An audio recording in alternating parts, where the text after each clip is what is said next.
Hello and welcome to the Casual Chef's Kitchen. I'm Chef Matthew, and today is another episode of the Culinary Expedition.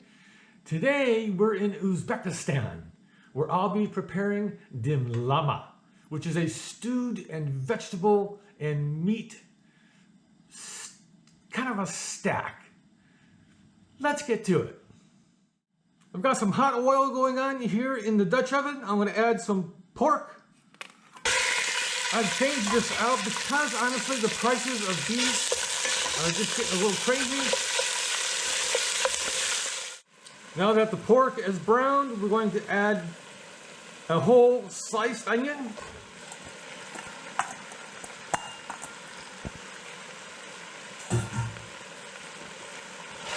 Just until it's going. Now that the onions are ready, we're going to add the garlic. And I'm going to saute for about 30 seconds to a minute. Next, we're going to add the tomato.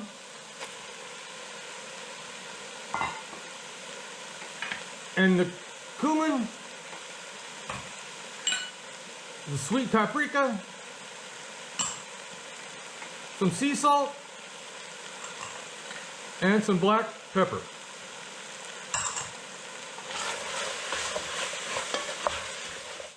This is looking yummy. We're going to add the broth.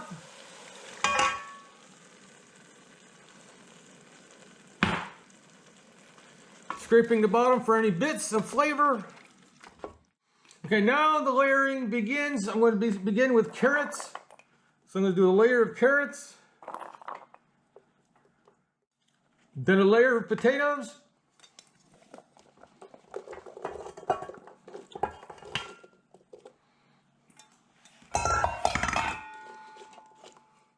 A layer of red bell pepper. And the last layer is cabbage. I cut these into wedges during prep.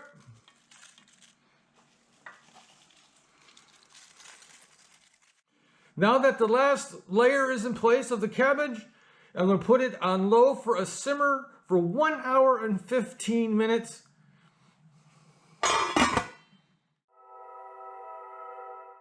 Welcome back. It's been about an hour and a half that this has been on my stovetop behind me simmering. Let's take a look. For the most part, it's done, but what I'm going to do is I'm going to stir in all of this cabbage into the liquid and simmer it for another 15-20 minutes to get this cabbage nice and super tender. See you in about 15-20. And here we are after an additional 15 minutes of simmer time. The final presentation of Dimlama from Uzbekistan. Thank you for joining me here in the Casual Chef's Kitchen. If you like this recipe, you can find it and many more on the Casual Chef website. Have fun cooking.